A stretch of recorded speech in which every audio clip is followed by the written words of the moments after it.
नमस्कार, तपाईँ हेर्दै हुनुहुन्छ aptech फोरम युट्युब च्यानल। हामीले आजको यस एपिसोडमा नयाँ विधि अनुसार ड्राइभिङ लाइसेन्सको अनलाइन फारम कसरी भर्ने र हामीले फारम भरिसकेपछि उक्त आवेदन फारम सक्सेसफुली सबमिट भए नभएको कसरी चेक गर्ने, हामीले कतिपय अवस्थामा खोजेको चाहेको समयमा यो अनलाइन ड्राइभिङको लाइसेन्स फारम सबमिट गर्न सकिरहेको हुँदैन र यसको लागि सबैभन्दा उपयुक्त समय कुन हुन सक्छ र अनलाइन फारम सबमिट गरिसकेपछि बायोमेट्रिक्सको लागि हामी जब जान्छौँ त्यतिखेर हामीले साथमा के डकुमेन्टहरू लिएर जानुपर्छ लगायतका विषयमा यो एपिसोड रहेको छ। आउनुहोस् टपिक्सलाई सुरु गरौँ। सुरुमा यातायात व्यवस्था विभागको वेबसाइट dotm.gov.nb मा जानुपर्ने हुन्छ।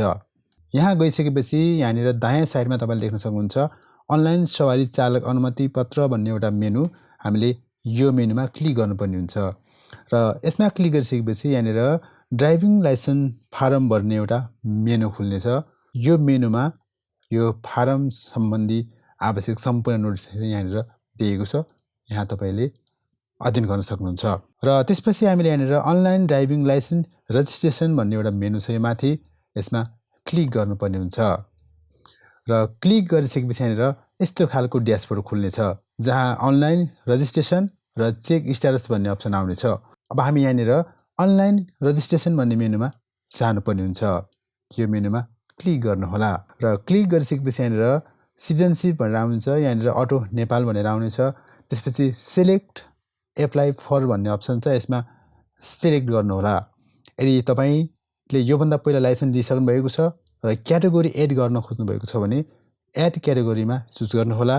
पहिलो पटक लाइसेन्स लिँदै हुनुहुन्छ भने यहाँनिर न्यू लाइसेन्समा क्लिक गर्नुहोला र त्यसपछि प्रोसेसमा क्लिक गरिदिनु होला र प्रोसेसमा क्लिक गरिसकेपछि यहाँनिर सम्पूर्ण विवरण खुल्नेछ।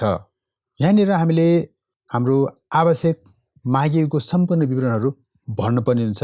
जहाँ जहाँ रेड स्टार लगाएको छ त्यो फिल्ड हामीले कम्पलसरी भर्नुपर्ने हुन्छ।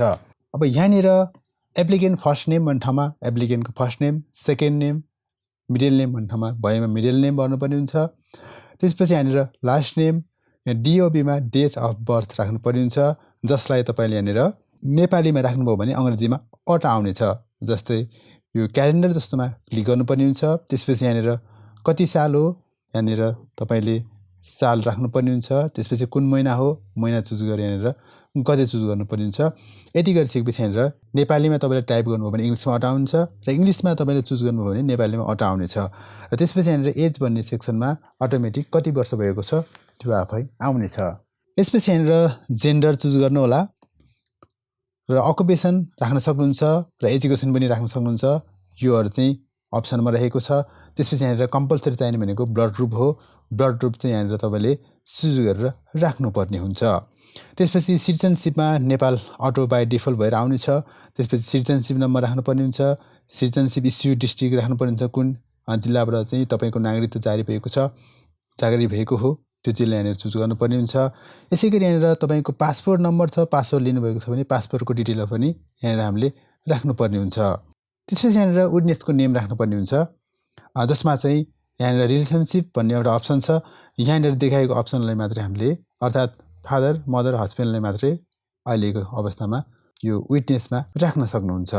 त्यसपछि यहाँनिर एड्रेसको डिटेल राख्नुपर्ने हुन्छ, जहाँ पर्मानेन्ट एड्रेस र प्रेजेन्ट एड्रेस राख्नुपर्ने हुन्छ। पर्मानेन्ट एड्रेसमा तपाईँको नागरिकतामा जे छ त्यही कुराहरू यहाँनिर उल्लेख गर्नुहोला।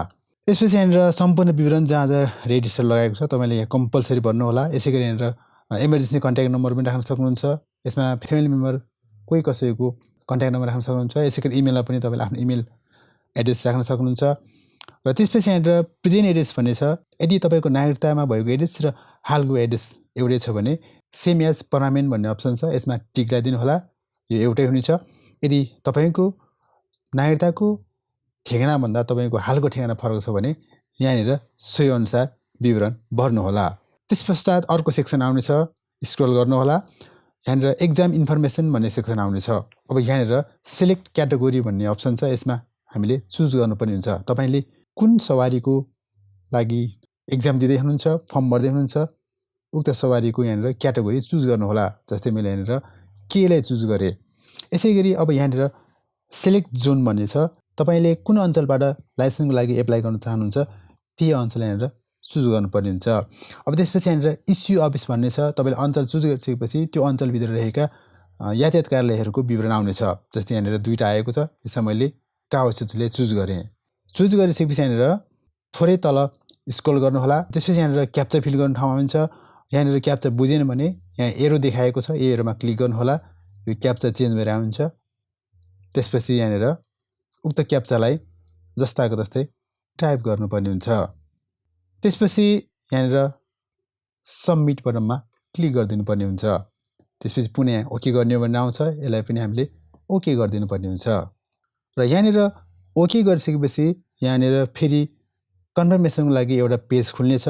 यो पेजमा सम्पूर्ण डिटेलहरू राम्रोसँग चेक गर्नुहोला, ताकि कुनै डिटेल मिस्टेक छ भने हामीले यही पेजको अन्तिममा गएर यहाँनिर एडिट डिटेल भन्ने छ, यहाँबाट चेन्ज गर्न सक्नुहुन्छ।